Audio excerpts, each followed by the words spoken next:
Hola, mi nombre es Mayra Villegas, soy estudiante del cuarto semestre de la carrera de contabilidad del Instituto Sucre. El capítulo del cual el día de hoy yo les voy a hablar es el mercado monetario.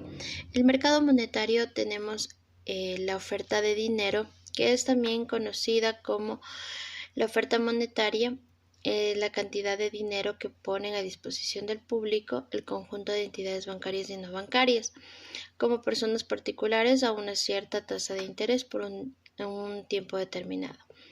La oferta de dinero la constituyen todas las instituciones y personas que tienen recursos ociosos, es decir, que este dinero no está siendo utilizado bajo ninguna circunstancia y están dispuestos a cederlos en calidad de préstamos o de inversiones que generan un cierto tipo de interés a un determinado tiempo, del cual se ha acordado entre la institución y la persona que lo está cediendo. Adicional a ello, la oferta de dinero es la oferta monetaria en la base que hemos visto en el balance del Banco Central, más conocida como M1, y está conformada por el efectivo en manos del público más los depósitos a la vista en el sistema financiero, por lo que M1 es igual a E más DB. ¿Qué representa la oferta de dinero? La oferta de dinero es la cantidad de dinero que se suma, el efectivo que se suma en manos del público entre billetes y monedas y los depósitos en el sistema financiero. ¿Qué pasa si se disminuye la oferta de dinero? Si el Banco Central aumenta la cantidad de dinero ofertado, el tipo de interés bajará. Si disminuye la oferta monetaria, el tipo de interés subirá. Vamos a hablar sobre la oferta de dinero en una economía cerrada. En una economía cerrada donde no existen relaciones comerciales con el resto del mundo, es decir, no tienen contacto con el exterior, la cantidad de dinero circulando en la economía MOS la determina la autoridad monetaria y constituye por tanto una variable exógena dada MOSA en el modelo. Es importante saber qué sucede con una economía cerrada. La economía cerrada es aquella que no realiza ningún tipo de intercambio con otros países, es decir, es una economía que no interactúa con el resto del mundo y solo consume lo que produce internamente. Los países que operan con este tipo de economía no efectúan importaciones ni exportaciones. Los agentes de una economía cerrada son el flujo circular. Tiene de objetivo el explicar las relaciones entre los consumidores, llámese hogares o familias, y los productores, que son las empresas. Ambos constituyen los agentes económicos fundamentalmente de este tipo de concepción económica. También voy a mencionar el tema de las ventajas y desventajas sobre la economía cerrada. Si tuviéramos que nombrar alguna ventaja de este tipo de economía, es el hecho de que significa una especie de protección, aunque artificial, del patrimonio de un país, como lo son la producción interna o la construcción de una identidad cultural. Por otra parte, las desventajas son las siguientes: poca variedad y disponibilidad de productos o servicios. La población de un país está limitada a consumir únicamente lo que ha producido el país, debido a la poca oferta existente de otros lugares, por falta de productos que provienen del exterior, que además funciona como un complemento de la economía local. La poca presión competitiva. Este tipo de economías representa un peligro para el consumidor, ya que al no existir competencia alguna en el mercado, la producción nacional corre el riesgo de no sustentar su propia eficiencia. Además, se corre el riesgo de crear un monopolio basado en una posición de dominio comercial.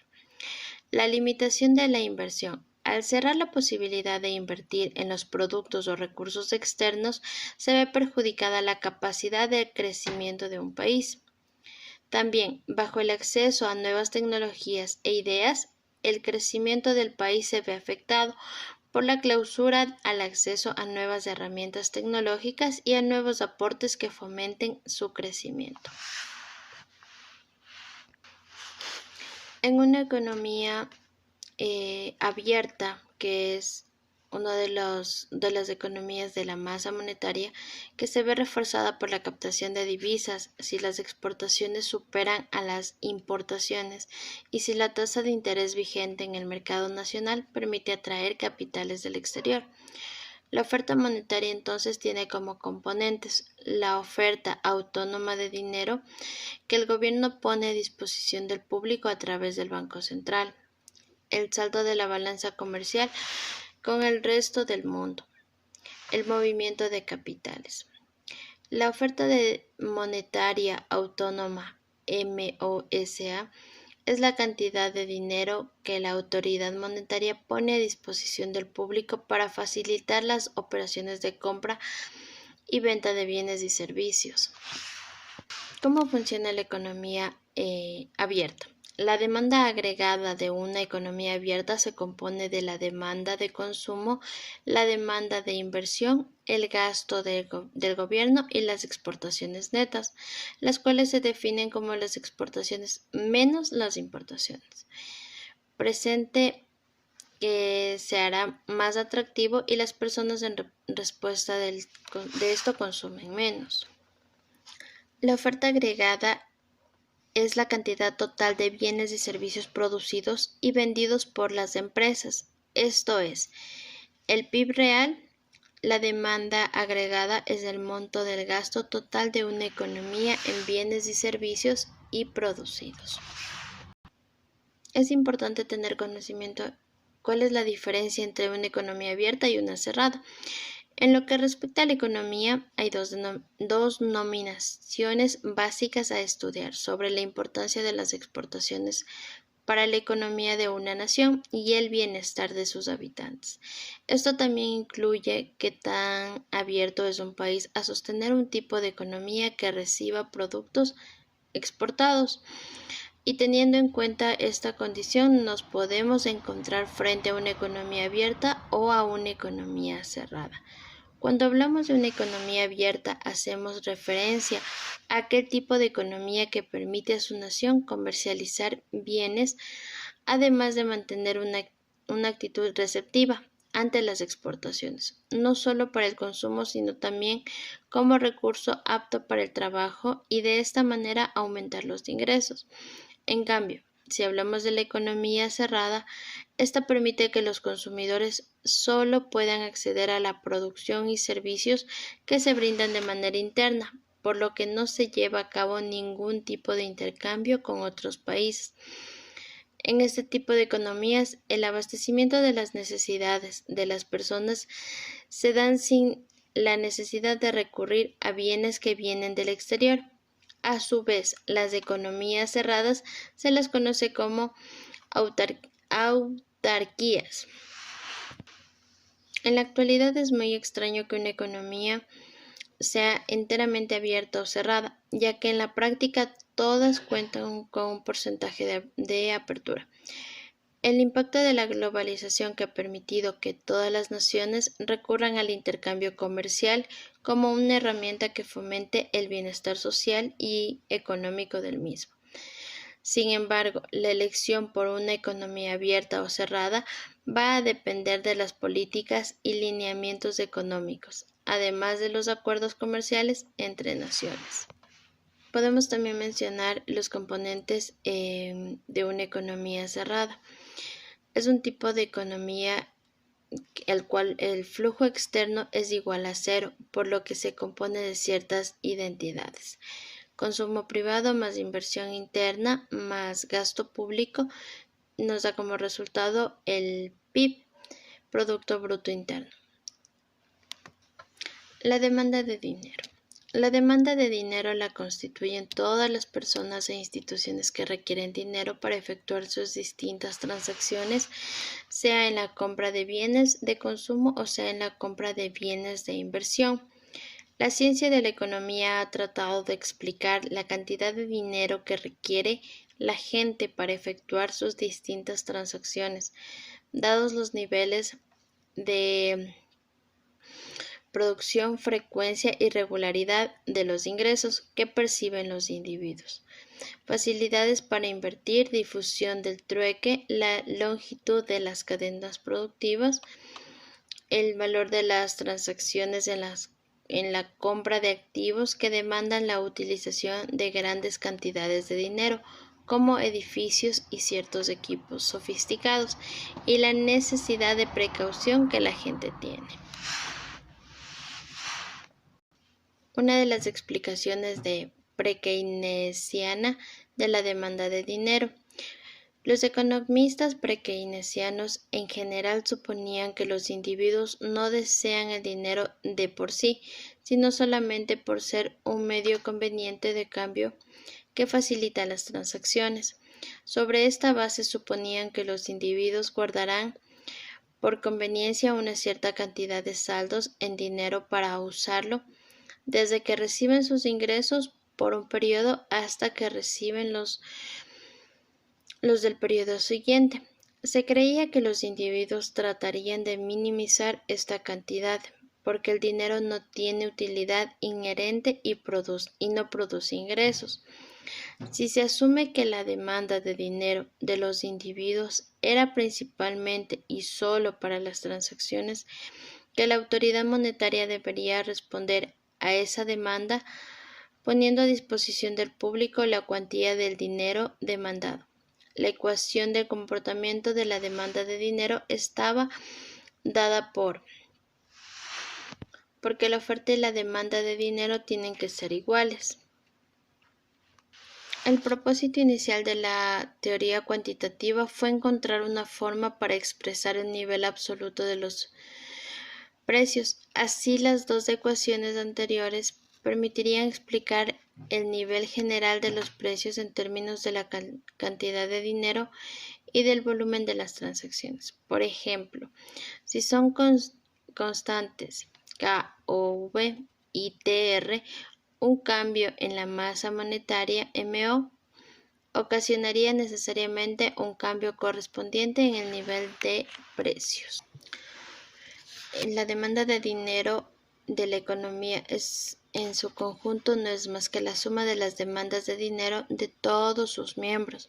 Depende del nivel total de las transacciones que se realizan en la economía, que dependerá de su renta. Si aumenta su renta, aumenta la demanda de dinero, y del tipo de interés de los bonos. A mayor tipo de interés, mayor riqueza se mantiene en los bonos y menos en dinero.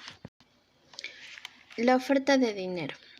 La oferta de dinero está constituida por la cantidad de dinero que pone el Banco Central o la autoridad monetaria en circulación, más las entradas del dinero al país por el movimiento de capitales, más el saldo de la balanza comercial.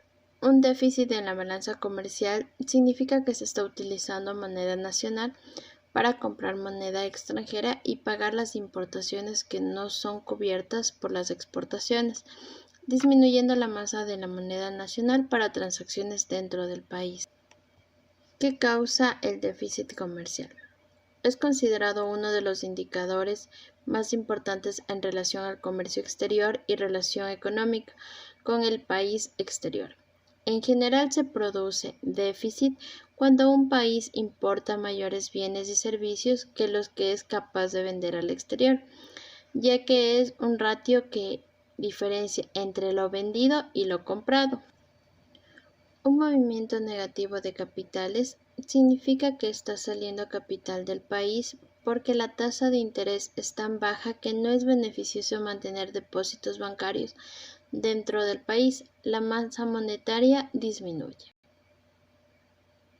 El mercado monetario está en equilibrio cuando, dada una tasa de interés real del dinero, la oferta de dinero es igual a la demanda de dinero.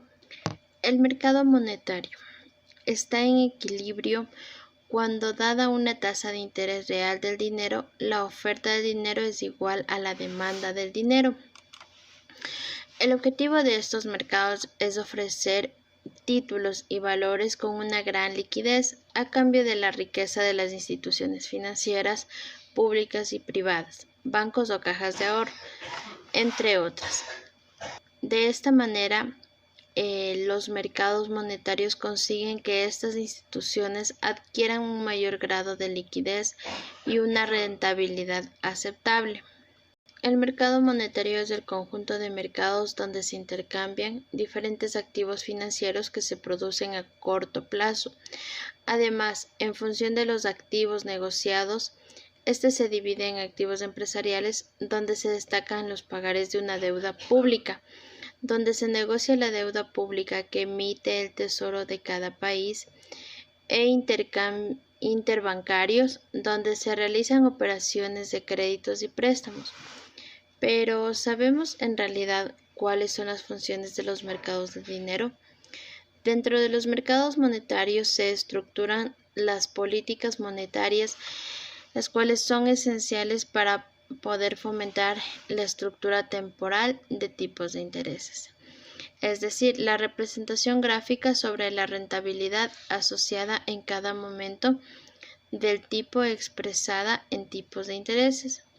El mercado de dinero es un mercado de financiación del déficit público.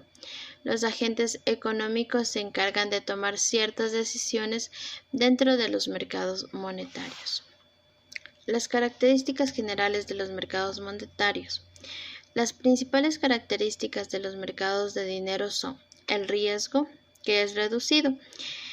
En el caso de que las entidades emisores sean solventes y cuenten con ciertas garantías, podrán minimizar el riesgo dentro de los mercados monetarios.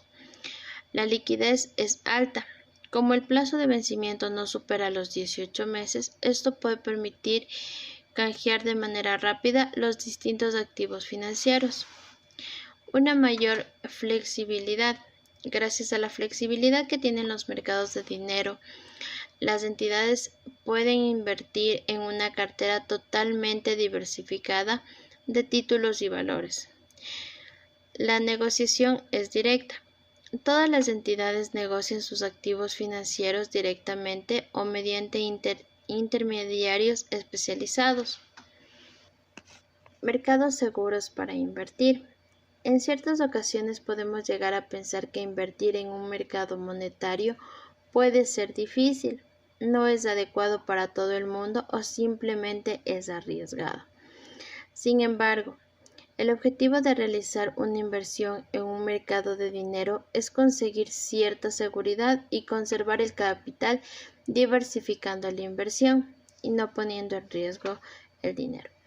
Existen varias razones que hacen que invertir en un mercado monetario sea seguro. Gracias a la flexibilidad de la política monetaria, cada inversor tiene la opción de invertir en una cartera de títulos y valores muy extensa, lo que les permitirá reducir el riesgo de no conseguir rentabilidad de la inversión. A su vez, existen algunos instrumentos dentro de los mercados de dinero que se caracterizan por ser completamente flexibles, lo que les permitirá a los inversores tener acceso cuando quieran a su liquidez, incluso con una liquidez elevada. Los mercados monetarios aportarán mucha más seguridad y certeza al capital de cada uno de los inversores. La oferta de dinero para transacciones como la ecuación de las importaciones son funciones del ingreso nacional. Estas funciones permiten relacionar la tasa de interés del dinero con el ingreso nacional en la función LM o función oferta-demanda de dinero. Las economías necesitan el dinero para que la actividad económica sea posible.